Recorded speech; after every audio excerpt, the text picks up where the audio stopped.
Well, hello, everyone. Hello, hello. Good morning, great day, good afternoon for some, all the things. Want to thank you for joining us for today's presentation on managing mental health in the workplace. I am Jack Drummond, and I'm the Director of Restorative Practices for the Office of Inclusion, Diversity, and Equity at the University of Pennsylvania's Perelman School of Medicine. I use he, him pronouns, and I am an African American male with brown hair. I'm a Sagittarius. I enjoy long walks on the park, and I'm just joking. I hope you all don't mind a little levity for today. This is going to be one of those types of presentations. I am speaking to you from the city of Philadelphia in Pennsylvania, from the Lenni Lenape land. And I just want to welcome you. I want to welcome you and remind you and let you know that this is going to be an interactive presentation that will require your attention and cooperation, as we'll be utilizing the poll platform to engage us in a deeper dialogue and learning around the said topic. And before we actually do that, I want to invite you all to a body check-in and a meditation. So for those who are used to this type of sort of mindful activity, welcome back. And for those who are not, I'm hoping that this might be a pleasant welcome to something that's a little different to try to kind of just get us settled and ready for a presentation like this. So I wanted to invite you to just pause and take a moment and close your eyes, if you will, and let us just observe our bodies. Let us do a body scan. And with the body scan, it'll help us to become present and allow us the opportunity to become more curious, maybe find discoveries, maybe see any places that we want to invite further or to relax or explore more. So as we do this body scan, we're just going to ask you to observe your body wherever you are right now. I don't see you, but wherever you are, just observe your body and what it's doing with compassion and curiosity, no negative self-talk or any judgments. If those happen to come to mind, just let them go and come right back into the present space. So I invite you to close your eyes, and please close your eyes if you can. Take a few deep breaths in and out of your nostrils. Breathe in and notice if you're able to take a full breath into your diaphragm. And if you can't do that, that's okay. Just continue to breathe in. And as you inhale, notice your belly expand. And with every exhale, notice it come back down. And just do a couple of more times. Do it a couple more times. And as you notice yourself and as we notice ourselves in this space, we're going to start with the crown of our head. And we're just going to notice what's there. Notice your mind and your thoughts. Just notice what's going on in there. Notice your eyes. Are they able to relax even while closed? Your ears, your nose. If you're clenching your jaw, if it's nice and relaxed, if your throat and shoulders, your upper back, your arms and wrists, and your hands, and continue to observe. And if there's any areas that you come across that need a little bit more attention, feel free to send breath there. And come back to our heart center and chest area. Let's take a moment there and spend a couple deep breaths there.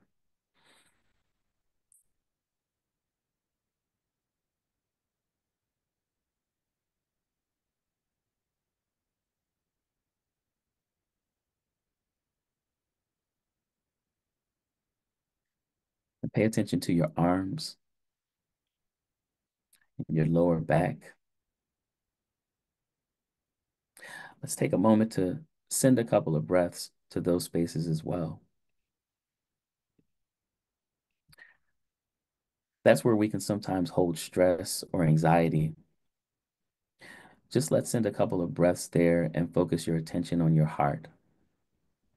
Notice Pardon your, me, this is the sign language interpreter. Could I please have could I be allowed to be seen?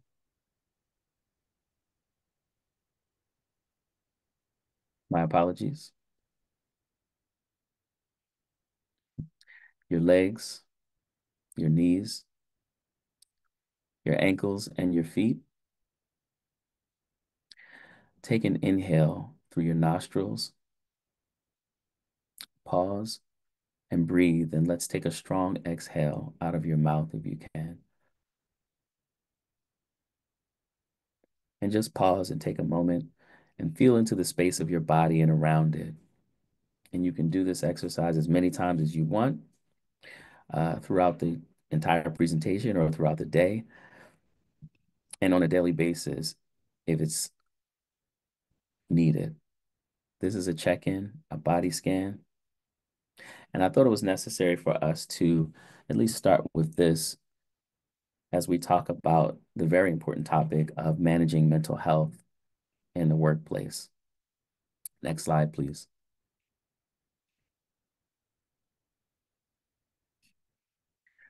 So before we get started on the specific content, I wanted to review the agenda of what we'll be talking about today. And the first thing is that we're going to go over a couple of goals. We are going to um, sorry, I got thrown off a bit by the person speaking. My apologies. Wanted to invite you to open your eyes back up. If you are still keeping them closed, please do not keep your eyes closed throughout the presentation. Um, we will also be talking about or going through a brief welcome and the objectives of the presentation. Then we'll move on and talk about contextualizing mental health at AmeriCorps. And then also understanding mental health. And what is it, right? To get some, let's get information from a definitive stance. And then also move on to some of the legal and ethical considerations, followed by recognizing the signs of mental illness, if you will, in the workplace. Also creating a supportive environment and what it takes to do that. We'll go over some resources and tools. And then we'll also look at some interactive activities, if you will. This will be heavy, or a presentation that's heavy on polling because we're not face to face. So I want to invite you to participate in the polls. And also, beyond that, we'll be discussing and sharing some insights, followed by personal management and resilience building, followed by question and answer that will be facilitated by one of your very own. Next slide, please. So the goals of this particular talk, first is to educate and raise awareness. And we're looking to deliver an in-depth comprehension of mental health and mental disorders, while underscoring the significance of mental health and augmenting both individual and organizational efficiency. Then we'll also be looking at promoting supportive practices. And this is a way to delineate some of the legal safeguards provided by regulations such as ADA and FMLA, and to stress the importance of fostering a nurturing workplace atmosphere that promotes candid conversations regarding mental health and mitigating stigma. And then finally, we'll be looking at resource utilization, which becomes very important. And we want to elaborate on mental health resources available both internally and externally, and to provide direction on how to access and optimally utilize these resources for the benefit of personal and colleagues' mental wellness. Next slide, please. So here's our first poll question, and we want to make sure that everyone is being attentive. And the question is, why is mental health considered as crucial as physical health in the workplace? Or we can even replace that word as important. Why is mental health considered as important as physical health in the workplace?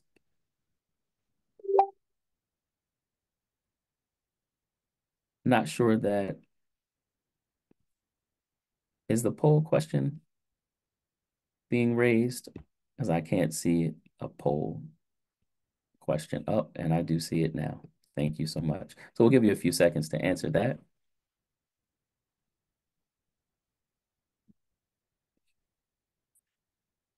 Um, Hi there, this is Stedman. I'm tuning in because I believe some individuals are having issues seeing the ASL interpreter.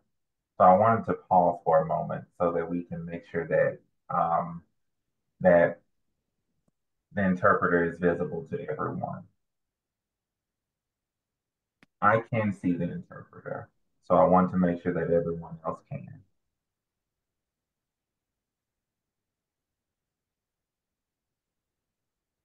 Stephen, I'm currently working on the issues behind the scenes. Thank you.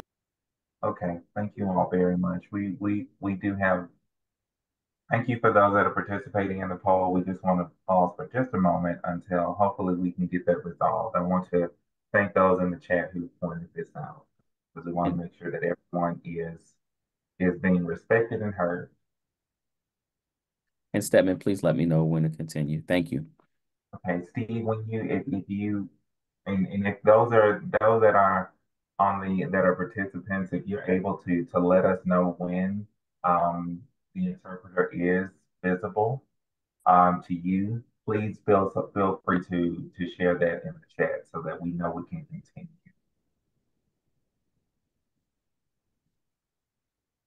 Awesome. All right, we are visible. It looks like we're visible. Thank you all so much, and thanks for giving us some grace and allowing us to resolve that.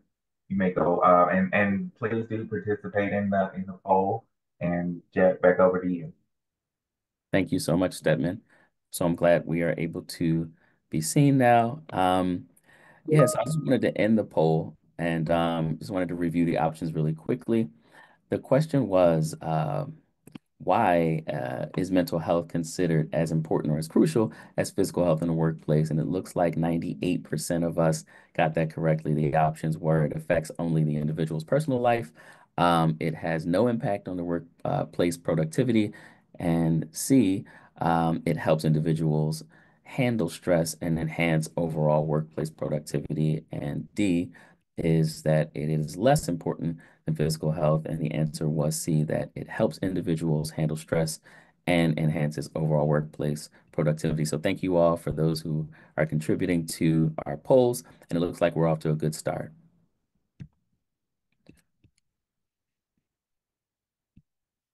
Next slide, please.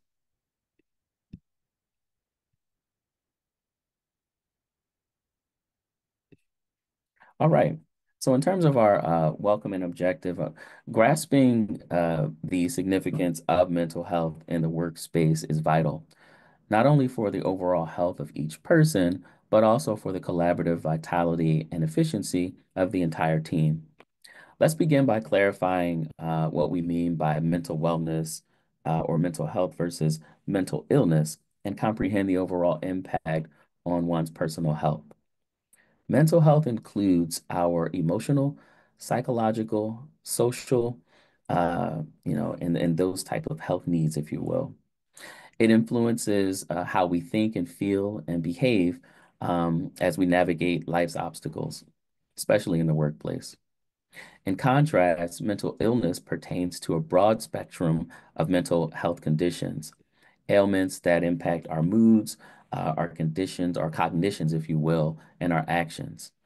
Instances include depression, all types of depression along the spectrum, anxiety disorders, schizophrenia, eating disorders, and addictive behaviors, so on and so forth. It's imperative to acknowledge that mental health is as crucial as physical health in our professional and our personal lives. A sound mental state enables individuals like us to unlock our complete potential, handle the pressures of life and work efficiency, and make significant contributions to our communities. In the workplace, comprehending and advocating for mental health can result in diminished absenteeism,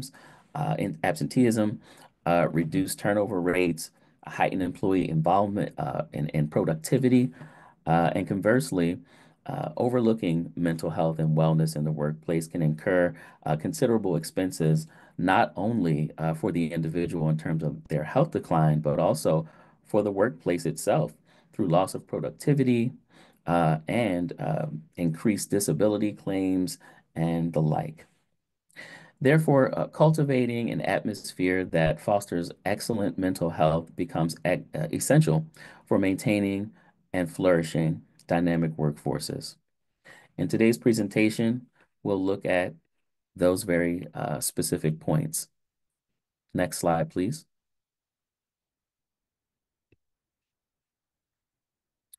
So we're on to our next poll, and the question reads, why is it imperative for contextualized mental health specifically for, or why is it imperative to contextualize mental health specifically for AmeriCorps members? And we have our options in the poll.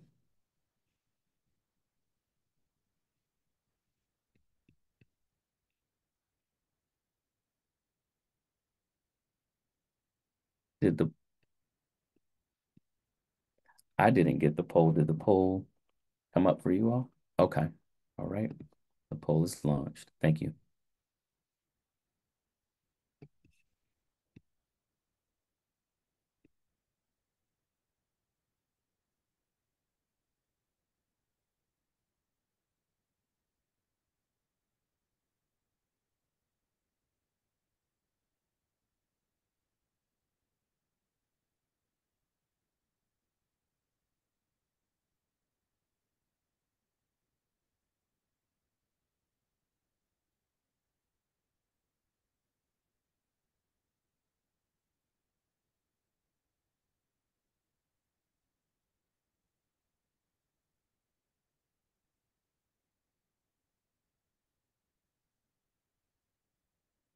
All right.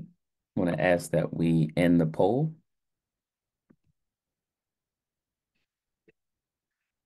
And a considerable number of us, 99% even, chose the answer C, that they frequently navigate high stress scenarios and rigorous schedules, which was correct.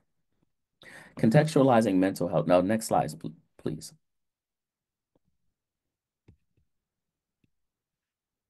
So looking at the way that we contextualize mental health in and within the workspace as in our distinctive environments that we're in, especially in AmeriCorps, considering that we have volunteers and staff that do many things, an array of volunteer services and that sort of thing, it becomes imperative. Um, these dedicated individuals, you all in particular, frequently navigate high stress scenarios and adhere to rigorous schedules that can profoundly affect the mental health and emotional health of an individual. Acknowledging and addressing mental health in these contexts is not just advantageous, it's vital for nurturing your your unwavering commitment to service for the organization. In the workplace, especially in service-driven roles, such as those that your organization, has, the pressures can be overwhelming and complex. This encompasses the emotional burden of community service, the physical strain of extended hours sometimes, and also the psychological effects of operating in underserved communities. By grasping these specific challenges, AmeriCorps can introduce targeted strategies that cater to the unique requirements of their volunteers and staff. This could involve enhanced support systems, training focused on stress management techniques, and fostering a culture that vigorously promotes mental health awareness. Furthermore, recognizing the particular mental health hurdles in these settings cultivates an atmosphere where staff and volunteers feel genuinely supported and appreciated. This not only boosts morale, but also amplifies productivity and solidifies their long-term dedication to their roles.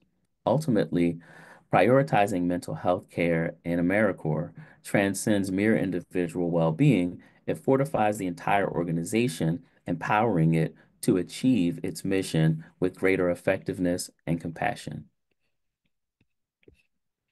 Next slide, please. Here's another poll. I reminded us at the beginning that this is very poll-oriented, and the question is, what does psychological safety in the workplace encourage? What does psychological safety in the workplace encourage?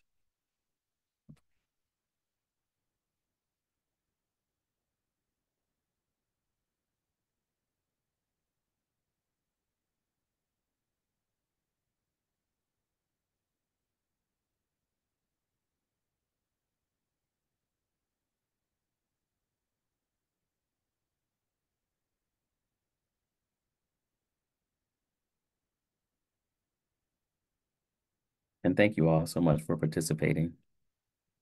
I'm not upset that the right answers are coming up either.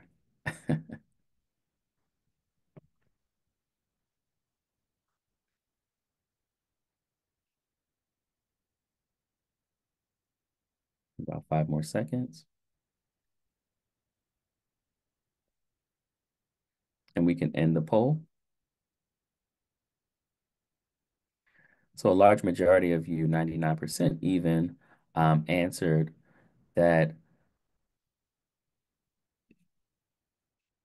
answer open discussion of mental health illness without fear and stigma is why psychological safety is important. So I'm going to move on to the next slide, please. That is absolutely right.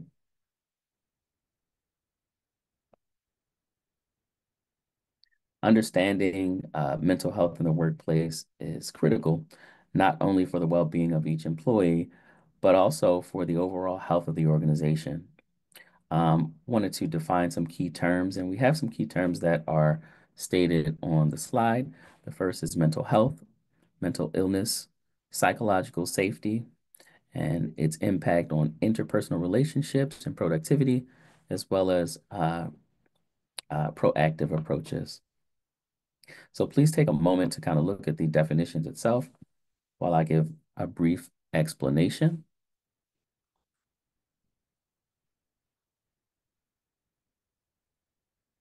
So look at defining some of the key terms.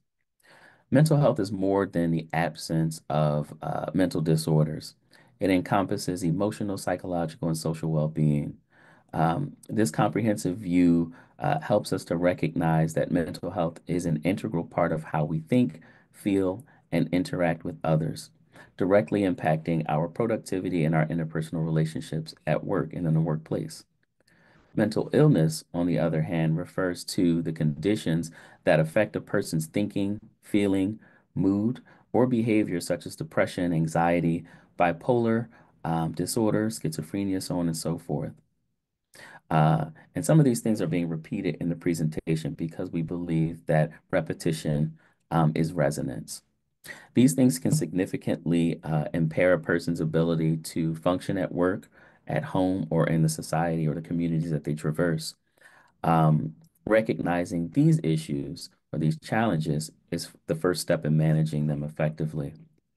Now, psychological safety in particular is a concept that is introduced by scholars such as Amy Edmondson in 1999, and it is the belief that one will not be punished or humiliated for speaking up with ideas, with questions or concerns or mistakes. This is crucial in a workplace context as it fosters an open culture where mental health and wellness issues can be discussed and addressed without fear of stigma or reprisal. Understanding these concepts helps us to appreciate the importance of addressing mental health productivity. Creating a workplace that prioritizes mental health not only supports employees, I guess, in the ways of managing mental health challenges, but also encourages overall organizational resilience and effectiveness. Thus, addressing mental health proactively is not merely about treatment, but about creating an environment where all employees can thrive. Next slide, please. What does the ADA or the Americans with Disabilities Act require of employees regarding mental health?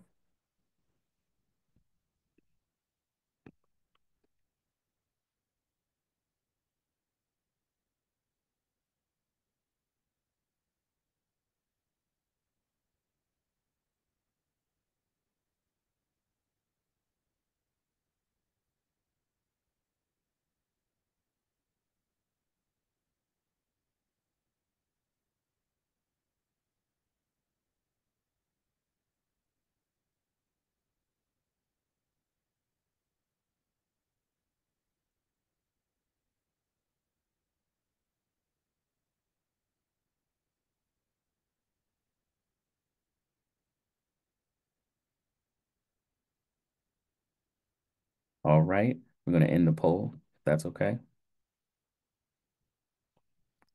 And it looks like 100% of you answered that it provides reasonable accommodations for employees with mental health conditions.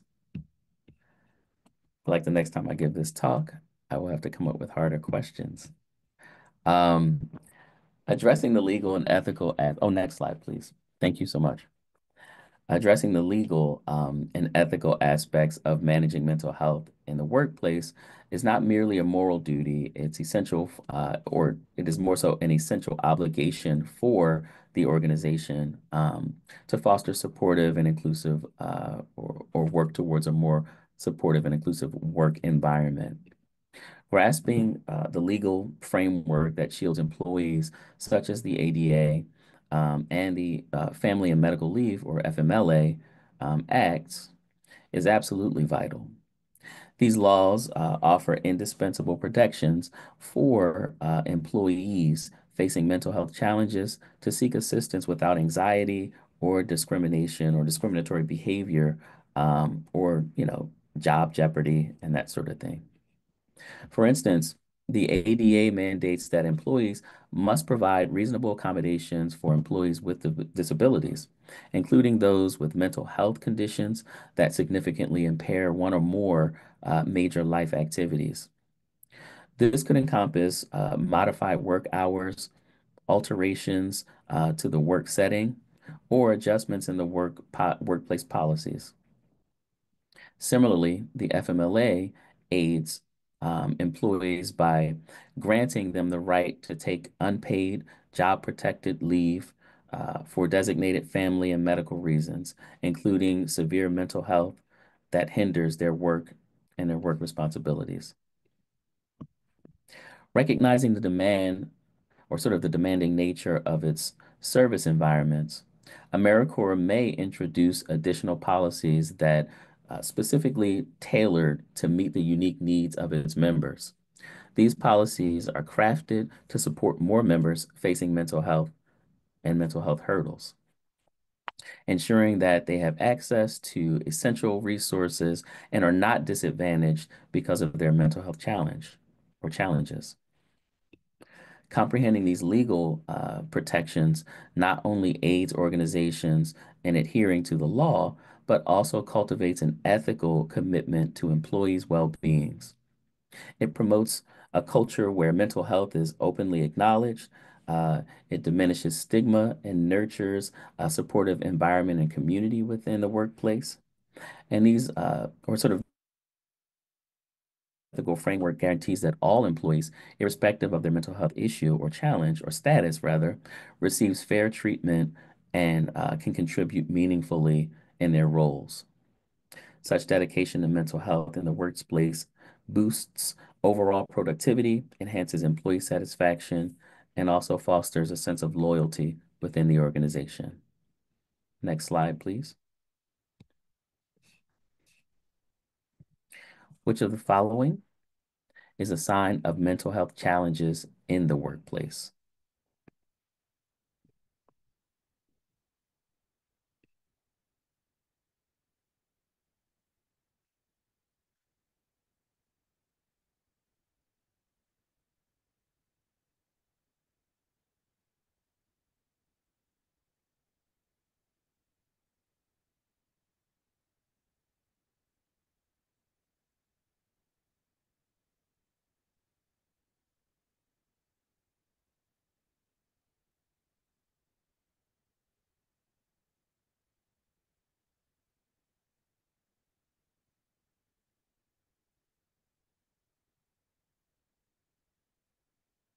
Right, when I ask that we end the poll and move on to the next slide.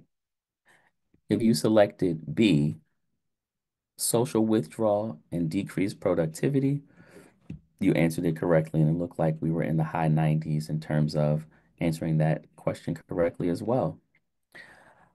There are a couple of things I want to draw our attention to on the screen, and that is some of the key indicators of mental health sort of challenges.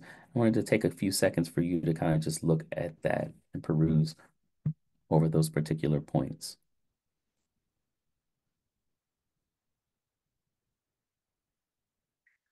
Recognizing the indicators of mental health challenges in the workplace is absolutely vital for numerous compelling reasons.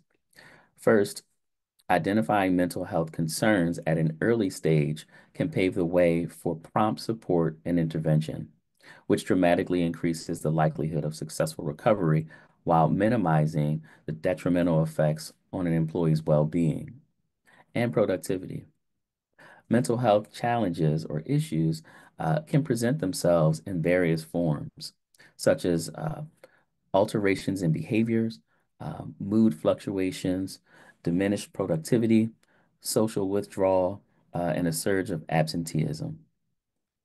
By detecting these signs promptly, employers or employers such as those in AmeriCorps in particular can offer essential resources and support like counseling services and adjust to workloads uh, and responsibilities for an employee. Secondly, proactively addressing mental health within the workplace cultivates a nurturing and inclusive environment or an atmosphere that encourages employee engagement and loyalty. When employees perceive that their health, particularly their mental health and well-being, is genuinely supported, it fosters a trust within the organization and elevates morale.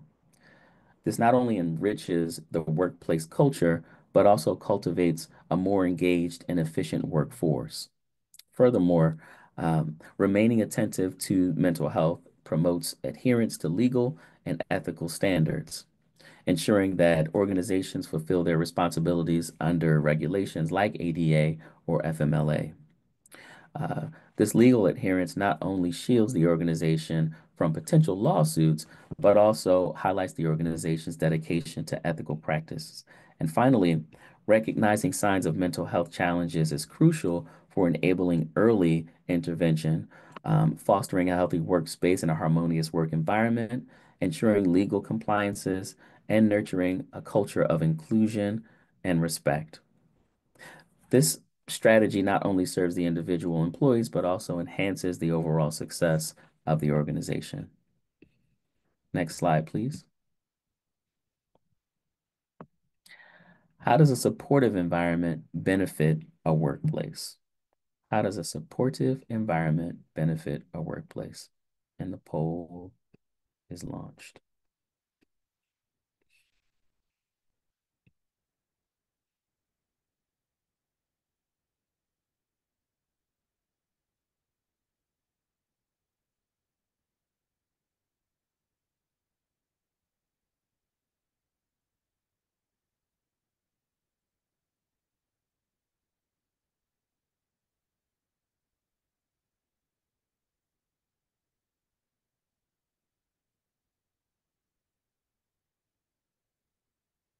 All right, I want to ask that we end the poll. And about 99% of us who engaged in the poll answered C, that it enhances employee engagement and job satisfaction. And I hope you know that this is just the easy portion of the presentation, right? There, it does get more difficult in terms of thinking. So just wanted to make you aware of that. Uh, Next slide, please. Cultivating a nurturing work atmosphere is crucial for enhancing mental health within the workplace.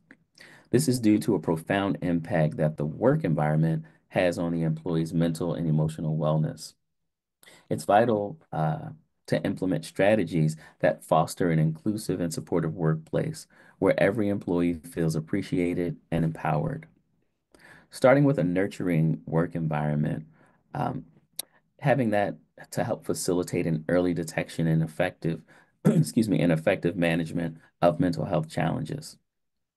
When employees experience a sense of safety and support, they are much more inclined to share their struggles without the dread of criticism or negative consequences, so on and so forth. This transparency paves the way for prompt intervention, which can thwart off issues from escalating and harming productivity in the workspace. Also, having team leaders in particular and colleagues who actively advocate for mental health can cultivate a more resilient workforce. Leaders who prioritize mental health extremely or sort of exemplify in a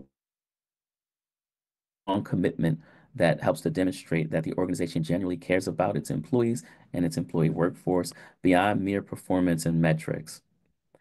This approach can foster loyalty, can also elevate job satisfaction and reduce turnover rates. Supportive peers establish a supportive network that transform the daily work environment into a more enjoyable and less stressful experience. Considering inclusive policies and practices guarantee that every employee, irrespective of their mental health status, feels a sense of belonging and can make meaningful contributions. It doesn't only elevate the individual's performance, but it enhances the collective productivity and innovation, and harnesses sort of diverse perspectives within the organization. Additionally, nurturing a workplace culture that prioritizes mental health is not merely an ethical obligation, it's also a strategic advantage. It cultivates a healthier, more engaged, and more productive work environment and workforce, ultimately driving the organization's success. Establishing this environment demands deliberate policies, training, and an unwavering commitment to all organizational levels to support and enhance mental wealth and mental wellness and health. Next slide, please.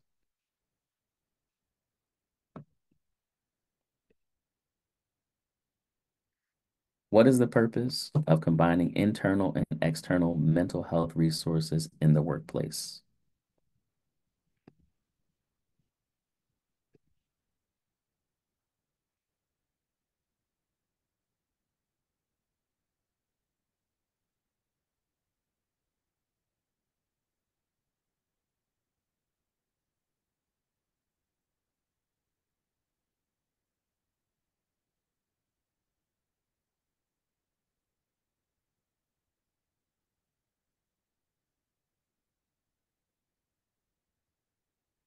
I'm going to ask that we stop the poll.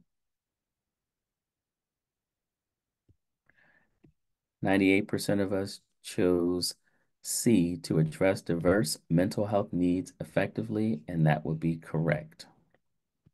In the realm of the workplace, mental health, excuse me, the significance of having access to both internal and external resources is simply irreplaceable.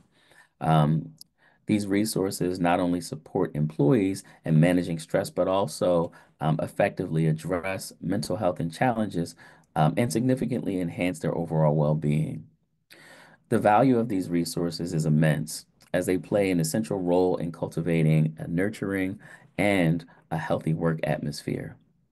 Internal resources generally comprise employee assistance programs, EAPs, sometimes ERGs, sometimes affinity groups, in-house counseling, wellness initiatives, training workshops, so on and so forth, that focus on mental health and mental wellness.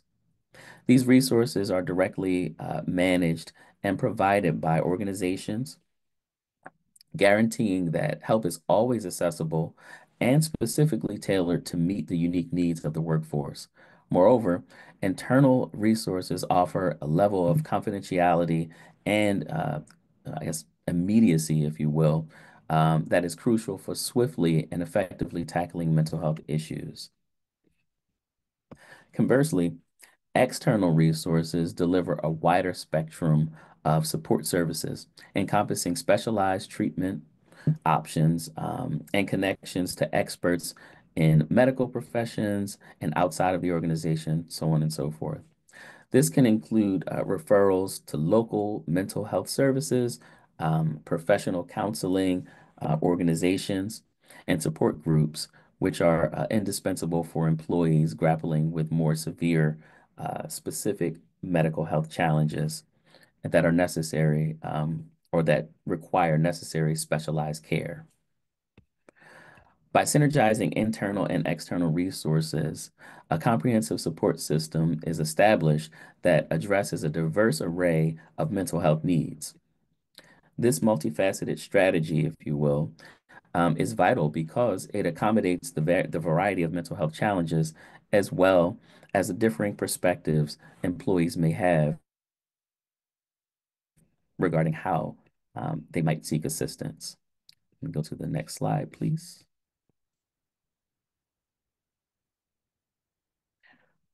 So this portion is a little more interactive, um, and we will now delve into sort of a set of scenarios. And I'd like you to think about the scenario, take a moment, and then also think about the actual responses to the scenario. So I think we have a poll for the next slide, please. And I'll read out the scenario. So Emma, a new AmeriCorps member, has been assigned to manage a community outreach project. She feels overwhelmed by the responsibility and is anxious about meeting expectations. Her supervisor notices Emma appearing more withdrawn and anxious during meetings. Please look at the poll responses and answer accordingly.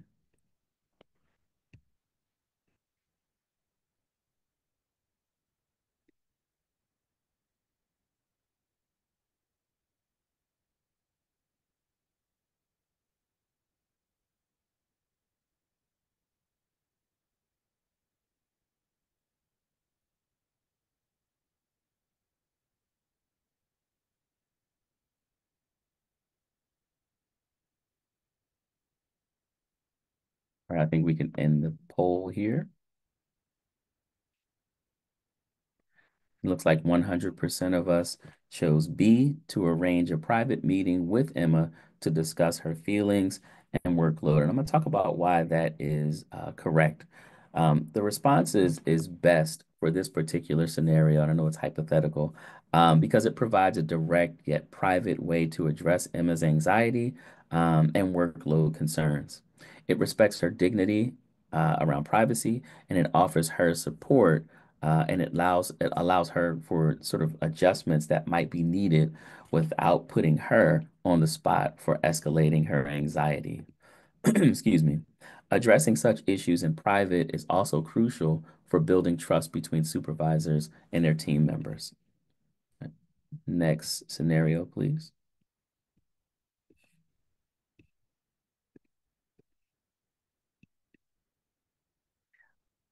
So in scenario number 2, Tom, an experienced AmeriCorps volunteer, recently lost a family member. He has been visibly distracted and less communicative, impacting his work with his team. His close colleagues notices the challenges, or excuse me, the change in his behavior. What are some of the responses that might make sense for Tom?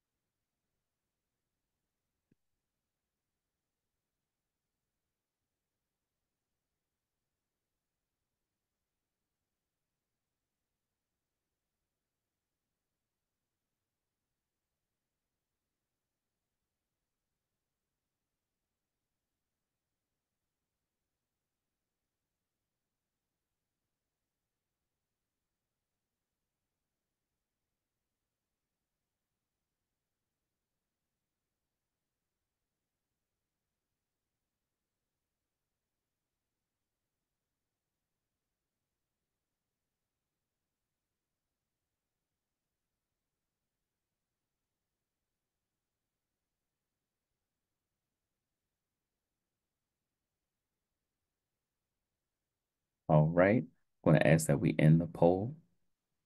You know, folks were still thinking a bit about that.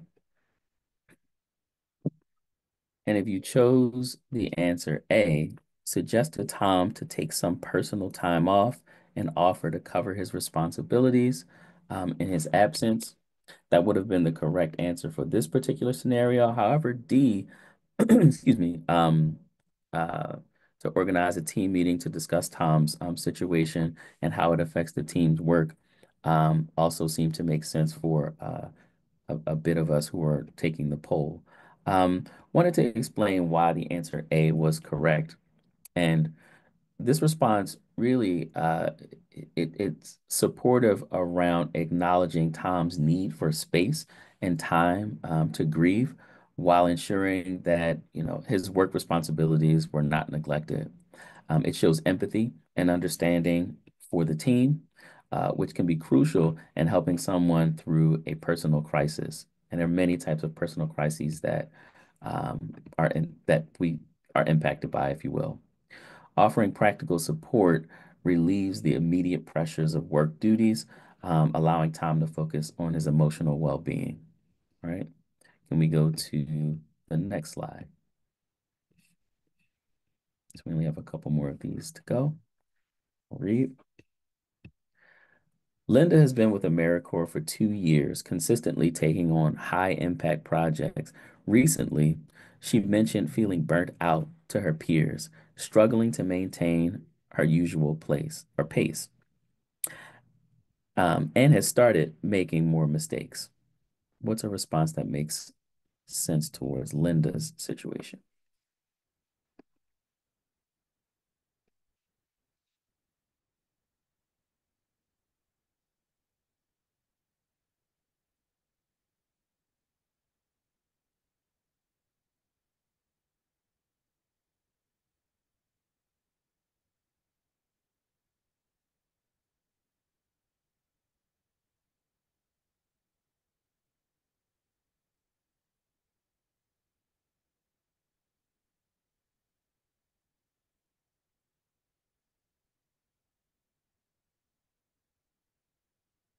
Hey, looks like we have more of a mixed bag here. I want to ask that we end the poll.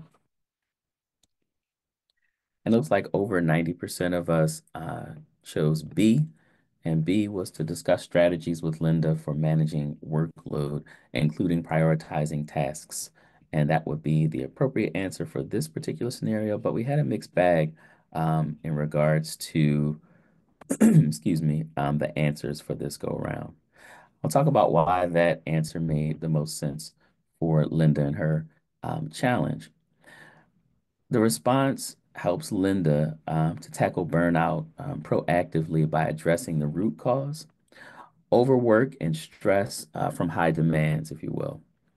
By discussing workload management and prioritization, you and, or, I guess it helps the team or a team member and her to regain control over her tasks, which is a crucial step in mitigating feelings of burnout. This strategy encourages a sustainable work pace and emphasizes self-care and professional support. So if we could move to the next slide, and this is the final scenario slide. And is the poll launched? Yep, poll is launched. So I'll just read the scenario out. James is assigned to a remote part of the state, working mostly alone on environmental projects. He has started to feel isolated and mentions during the team calls that he misses interacting with colleagues and feels disconnected. Please mark an appropriate response that you think might be applicable to James in this scenario.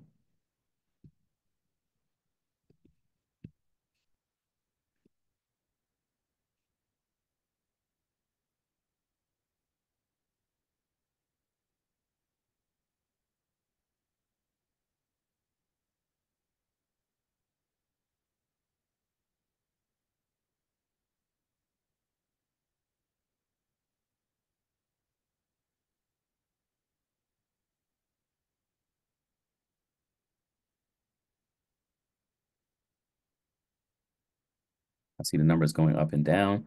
Want to give about a few more seconds before we close the poll.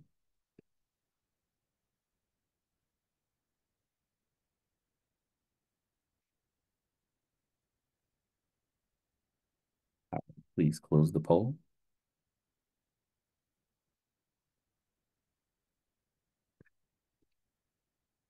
All right. If you selected B, arrange regular virtual coffee breaks with him and other team members to enhance connectivity, That would be the appropriate answer for this particular scenario. And here's why. This response directly addresses the issue of isolation by enhancing social interaction through regular virtual meetings. It fosters a sense of community and belonging, which can be significantly or which can significantly impact feelings of isolation. Regular check-ins and informal interactions help maintain a connection with the team, which especially is important for remote work and remote work settings. These responses focus on practical, empathetic, and supportive actions that significantly impact the mental health and wellness and overall well-being of team members in different situations, reflecting best practices in work and mental health support, right? So this is a time to discuss the outcomes and insights gained from the scenarios and facilitation, excuse me, facilitation of an open dialogue regarding the scenario. So but what I want to ask is that we move to the next slide, and I want to, and if you have any questions about the scenario, we can ask or sort of answer that or address that in the Q&A portion.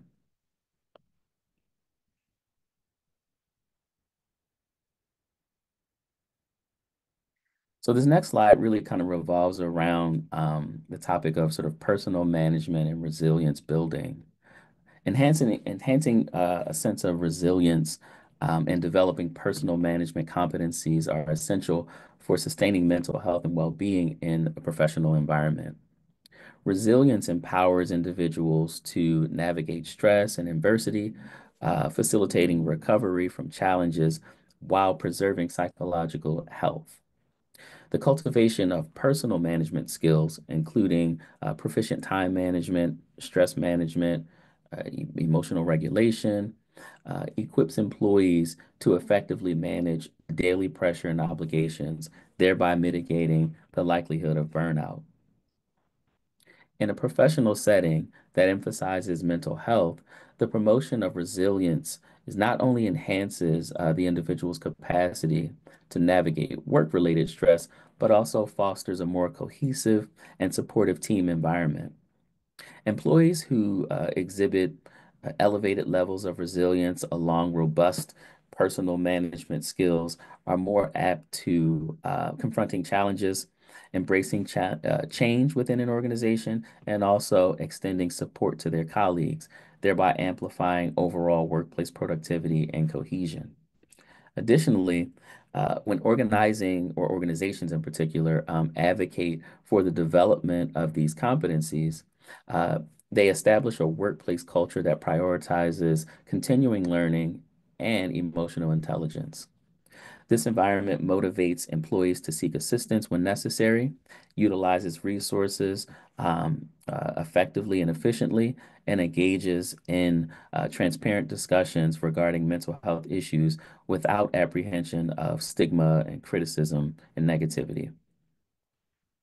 In conclusion, the synergy of personal resilience and management skills, bolstered by the organizational support, culminates in a healthier and more adaptable and more engaged workforce. This approach contributes to talent retention, minimizes absenteeism, and enhances job satisfaction, all of which are crucial for sustaining the success of the organization. Such a strategy not only benefits individual employees, but also reinforces the organization's dedication to nurturing a healthy and sustainable workforce. All right. So as we draw near to the end, just wanted to look at some additional fun facts. And here's the poll. True or false? All persons in the United States, regardless of their race, color, or national origin, are protected by Title VI of the 1964 Civil Rights Act. True or false?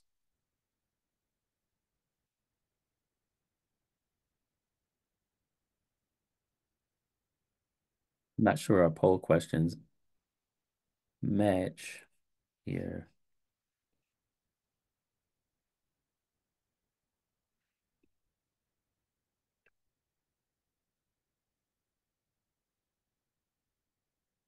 Yeah, the poll doesn't seem to align. So let's make sure that we're reading.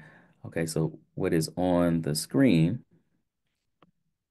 is that which is more important, mental health or physical health? All right, true or false, your mental health can change over time. And three, how common are mental health illnesses in adults? All right.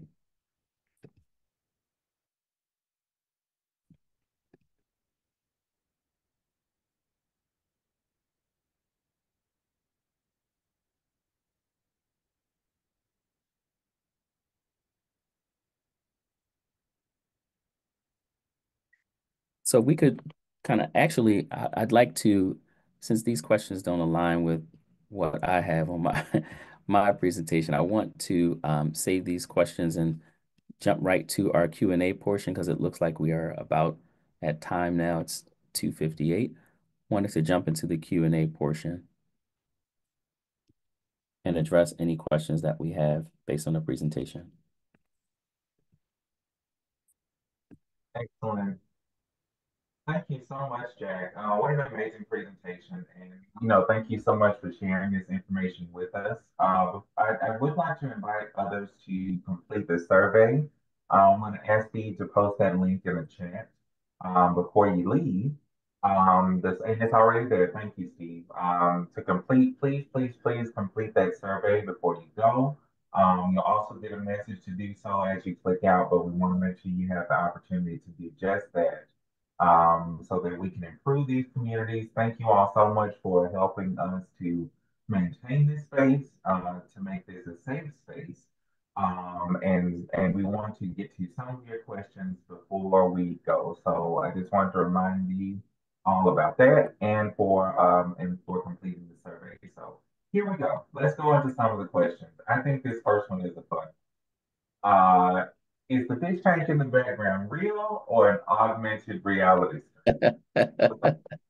This is certainly not real, but it is something that I like to set before presentations just to have a tranquil sort of environment and to set the mood for any conversation, be they intense or something that is calm and relaxing. So thank you for the question. And I'm happy to send it. If you send me your email, I can send you the the background if you'd like. It's a virtual background. I can be reached at Jack. Oh, is it okay for me to No, get my no. email? Okay. So I can be reached at jackdrum@upenn.edu, and I just put it in the chat. So I'm happy to send it to you for you and whomever might want it. Like, no, I'm totally I love that. Like, cause I was thinking, I'm like, I want that background. That's pretty cool. All right. So, we have another question. I think this is pertaining to scenario one. And so this may be, depends on, we may end up having to shift back to that slide, but I think this is pertaining to that scenario. Mhm. Or maybe just in general. How do you appear as a supervisor or a manager not to micromanage or coddle with an employee while still being sensitive to the mental issue? Yeah, I think that depending on sort of your management style, I think that that should be one thing to take into consideration, how you actually manage. I think sort of garnering an open sense of communication with your employees becomes very important. And also, if there are real life issues or challenges that employees are going through that you don't necessarily know or have the knowledge on how to address, then make sure that you are arming yourself as a supervisor or manager in a particular environment with the knowledge and with the additional, folks that might be able to support you and the employee as they go through what they go through. I'm not sure if that answers the specific question, but Okay. I'm Okay. trying to, I'm actually looking for the question in chat. I can put it in the chat. Um, Okay, if you want to elaborate on that, it's in the Q&A, but here I'm gonna put it in there. I appreciate that, Stephen. Thank you. And so I didn't know if you want to provide some further, further on that, or if we can go on to the next question. But yeah, hopefully, and we if you have a comment on that, I don't want to call out the individual who asked it. They may want to maintain their anonymity, but Yeah, no, if you, no, it's fine. I think that communication becomes important. I think that if you encourage sort of this sense of autonomy and ownership, and setting clear expectations as a supervisor, as someone who is a leader in your respective area, and doing the things, setting the check-ins and delegating responsibilities and that sort of thing. But I think that speaking to the point of not micromanaging and that sort of thing. I think that you have to be considerate of not, or sort of offering support without overstepping, if you will. I think sometimes it is common for many managers to overstep with this sense of control, opposed to creating sort of this open door policy that does not seem like it's coming from a place of hegemony, where employees are comfortable enough to talk about whatever specific challenges plague them or communicate the things that they feel that they need to be communicated to their supervisor. And also maintaining emotional awareness becomes very important in those types of scenarios. So I hope that that spoke to the question specifically. okay, excellent. Thank you all for the emojis. It lets us know. That gives us a thumbs up or some love so that we know. All right. I'm gonna get this next question is pertaining to scenario four, and I'll put it in the chat also. Um, I'm sorry, let me make sure I send it to everyone. Here we go. Um, so with scenario number four, can you help explain why the in-person visit wouldn't be better than virtual visits to help with feelings of isolation?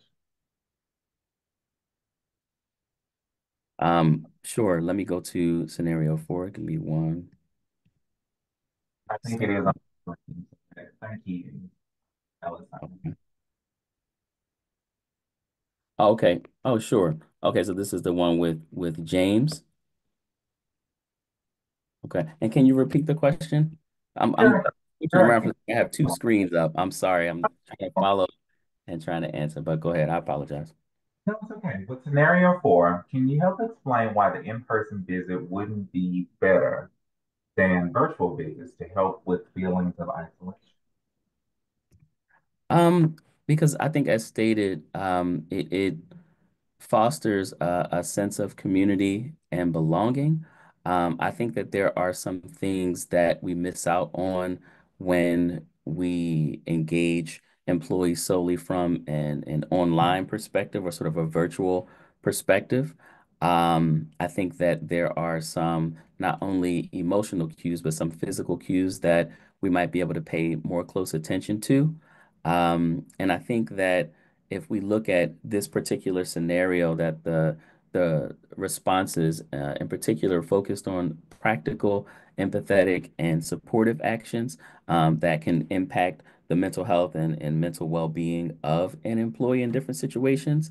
And I think that you might garner more or sort of a different sense of understanding from the employee if in fact you met with the employee in person. And I hope that answers. I'm seeing quite a few either questions or comments about that. So hopefully, that clarifies a little bit. And again, yeah, I hope you did provide your email in the chat. So I if did. anyone has any further conversation or comments for our presenter about that, I'm sure he would welcome that. So that you all can you know, talk about that more. I know most of us that are in a virtual environment, sometimes in person seems a bit challenging, especially for managers and supervisors. So I think I like what you said about it being very important to kind of gauge when it is imperative to kind of to be a little bit more hands-on or to take a more intentional look into what's happening with the individual or with or how we can engage in a more intentional way. Okay. And I think I have one more question. Where can we find more resources to share with members for self mental care, mental health care? Sure. And I think you all have access to the presentation.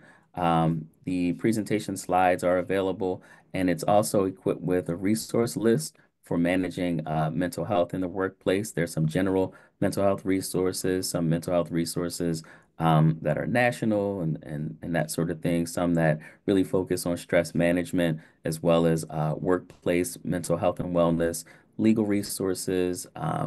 Hotlines, immediate support, so on and so forth, that are included in the presentation. And do everyone has access to the presentation, correct, Stedman? We can, they won't have access to that, but they will have access to a summary of the presentation. And if that's not in there, we can certainly make sure, we provide some more listed sources, Oh, in that wrap up, per- after the presentation is done. perfect. Absolutely. And I'm happy to provide that as well, if you email me directly. Excellent. I think that is,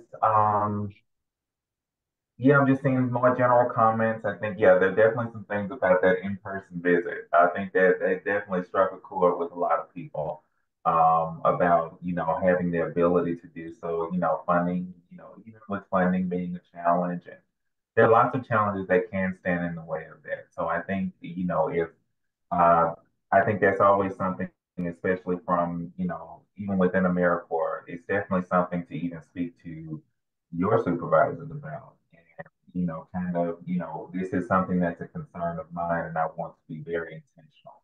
I think intention is the word, and making sure that our impact lines up with our intention. That's always a good, I think that's always a good practice, and that's what you agree, Jack? Oh, absolutely. And it's becoming more and more of a sort of challenging scenario as, we take into consideration how the world has changed, how the world is transformed in terms of how we communicate with each other within organizations. I know at Penn in particular, um, you know, uh, communicating with, some of our physicians and our staff and our trainees and that sort of thing almost has to be, on an online or sort of virtual platform because of time restraints and that sort of thing. So I know it can be challenging based on the organization and organizational culture. And th those are, some of the sort of challenges that we grapple with a changing world. Absolutely, absolutely. Well, I think that's all the questions we have at the moment. Again, thank you so much, Jack, for this amazing presentation and for pausing, specifically to address how important mental health is to the workforce and to the work that each of us do, especially those that are in helping professions, assisting others. Again, our presenter has been kind enough to share his personal information. So in the chat, and we'll be following up with each of you via email after this presentation. So I want to thank you on behalf of our office, the Office of Diversity, Equity, Inclusion, and Accessibility here at AmeriCorps. And please do fill out the survey as you exit, so that we can figure out how to make these communities better, more engaging, and to continue to help create a safe space for all of you to have an exchange. Thank you so very much. If you have any lingering questions, we'll hang out for a minute or two, to make sure we address those. But thank you very much, and I hope you have a wonderful, wonderful Thursday. Thank you so much, Stedman and AmeriCorps.